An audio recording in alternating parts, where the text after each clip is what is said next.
Hello guys, welcome back to my channel. இன்றைக்கி Tiruchendur விலாகோட second day தாங்க பார்க்க போகிறோம். அண்ட் எங்களோட மார்னிங்கே இப்படி தாங்க ஸ்டார்ட் ஆச்சு. சுற்றி மயில் அண்ட் அது கத்துற சத்தம். திருச்செந்தூர்ன்றதுனால அந்த வைப் வந்துடுச்சா என்னன்னு தெரியல. அங்கே மார்னிங் 4:30க்கெல்லாம் திருச்செந்தூர் ரீச் ஆகிட்டோம். 7 o'clockலாம் கிளம்பி போகலான்னு பார்த்தோம். ஆனால் எல்லாரும் குளிச்சு கிளம்ப 9 ஆயிடுச்சு. போட்டோ பார்த்தோன்னே வந்த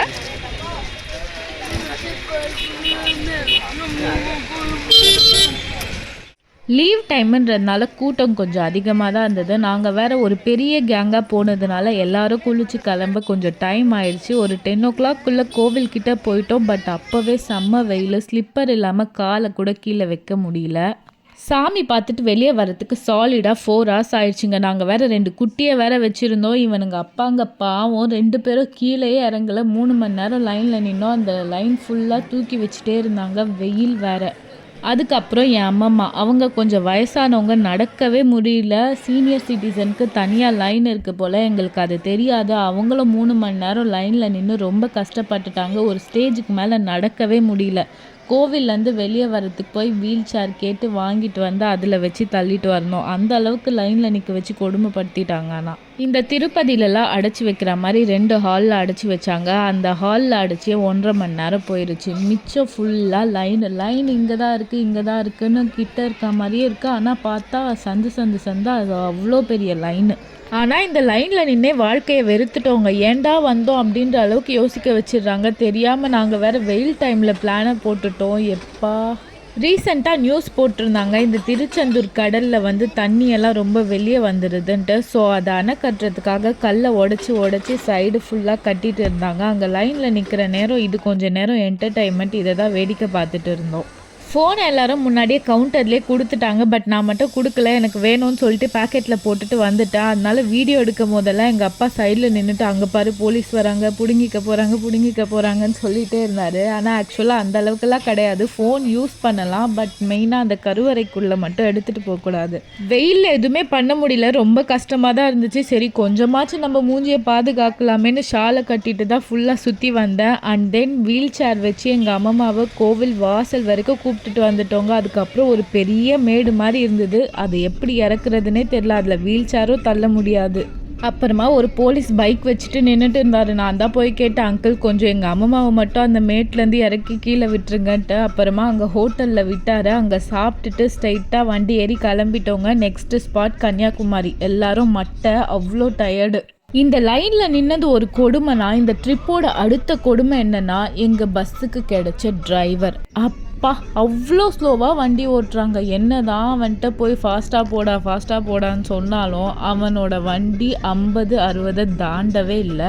நீங்களே பாருங்களேன் இந்த வீடியோவில். இது மாதிரி வண்டி மூவ் ஆகும்போது வீடியோ எடுத்தால் ஃபாஸ்ட்டாக போவான். ஆனால் இதில் எவ்வளோ ஸ்லோவாக போகுது பாருங்கள். அவனோட ஸ்பீடே இவ்வளோ தாங்க. இது மாதிரி லாங்காக போகும்போது இந்த டிரைவர்லாம் இப்படி தாங்க ட்ரிக்ஸ் வச்சுருக்காங்க. இதே நம்ம லொக்கேஷன்லேருந்து கிளம்பி வீட்டுக்கு வரணும்னு சொல்லிட்டா போதும், சின்ராஸை கையில் பிடிக்க முடியாது. அவ்வளோ ஃபாஸ்ட்டாக கொண்டு வந்து இங்கே தள்ளிடுறானுங்க. ஆனால் அங்கே போகும்போது மட்டும் கட்ட வண்டி மாதிரி உருட்டிட்டு போகிறது.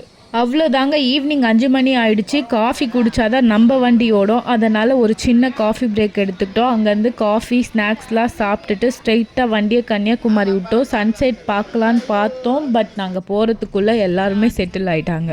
சரி, அடுத்த நாள் காலையில் எழுந்து சன்செட் தான் பார்க்க முடியல, சன்ரைஸ் ஆச்சு பார்க்கலாம் நினச்சோம். ஆனால் அதையும் பார்க்கல.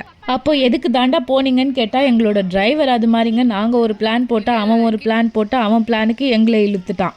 அப்புறமா கன்னியாகுமரி பீச்சில் கொஞ்சம் நேரம் ஸ்பெண்ட் பண்ணிவிட்டு நாங்கள் போய் ரூமில் செக்இன் பண்ணோம். ஆக்சுவலாக 3 days ட்ரிப்பில் நாங்கள் எங்கேயுமே ஸ்டே பண்ணவே இல்லை. இதுதான் ஃபர்ஸ்ட் டே கன்னியாகுமரியில் போய் ஸ்டே பண்ண போகிறோம். அங்கே சன்கிளாஸஸ்லாம் ரொம்ப சீப்பாக கிடச்சிது. சுற்றி எல்லா வண்டிலையும் சன்கிளாஸஸ் அண்ட் தென் இந்த மணிலாம் விற்றுட்டு இருந்தாங்க. மேக்ஸிமம் 200க்குள்ளே தான் சன்கிளாஸஸ். பட் குவாலிட்டியும் ஓகே தான், நாட் பேட். ஐஸ் வண்டியை பார்த்ததும் ஆர்வமாக போய் ஆளுக்கு ஒன்று வாங்கிட்டோம். காசு கொடுக்காம போறீங்க, ஜிபே ஒர்க் ஆகல. அண்ணன் டாடா ஜிபே ஒர்க் ஆகல, அப்புறம் அடிப்பாங்க. வாங்க ஜிபே ஒர்க் ஆகல. ஐயோ நான் போறேன், பாய். ஜிபேவை நம்பி போனால் இப்படி தான் எங்கன்னா அடி வாங்கிட்டு வருவோம். அதனால உஷாராக இருந்துக்கணும்.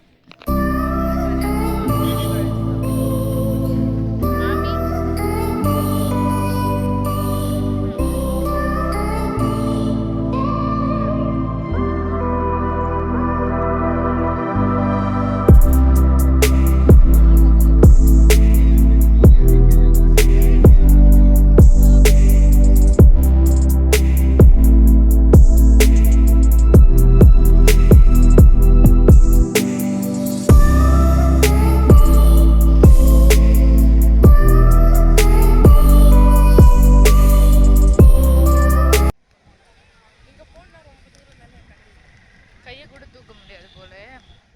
இது மாதிரி இன்செக்யூரிட்டிஸ்லாம் இருந்தால் உடச்சிட்டு வெளியே வந்துடுங்க. ஆனால் அவ்வளோதான் அட்வைஸ் நான் கொடுப்பேன். அதுக்கு மேலே நான் சொல்ல மாட்டேன். ஏன்னா நான் அதுக்கான ஆள் கிடையாதுன்னு நினைக்கிறேன்.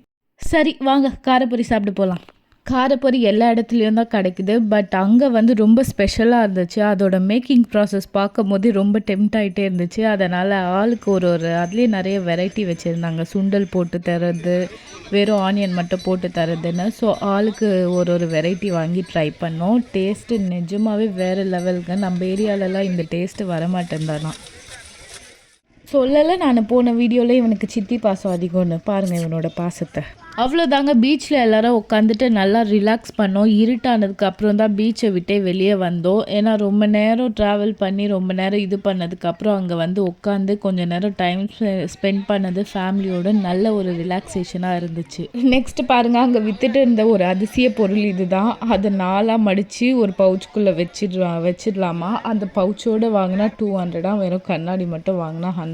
சரி பவுச்சோடு கொடுன்னு வாங்கிட்டோம். அடிச்சு பிடிச்சி அப்படி இப்படின்னு ரேட்டை பேசி நான் ஒன்று எங்கள் அக்கா ஒன்று வாங்கிட்டோம். பட் கண்ணாடி பற்றி குறை சொல்ல மாட்டேன். ஆக்சுவலாக நல்லா தான் இருந்துச்சு. ஏன்னா மறுநாள் ஃபுல்லாக எனக்கு அது மட்டும் தாங்க கை கொடுத்தது.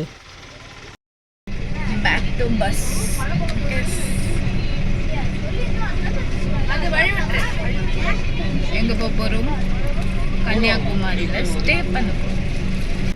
அவ்வளோதாங்க, கன்னியாகுமரி ரீச் ஆகிட்டோம். பீச்சை பார்த்துட்டோம். நெக்ஸ்ட் டே ஃபுல்லாக கன்னியாகுமரி தான் எக்ஸ்ப்ளோர் பண்ண போகிறோம். இன்றைக்கி நைட்டு நாங்கள் எங்கே ஸ்டே பண்ணுறதுன்னு இதுக்கு மேலே ரூமை தேடி கண்டுபிடிச்சி ஸ்டே பண்ணி அடுத்த நாள் விலாகை அடுத்த விலாகில் எடுத்துகிட்டு வரேன்.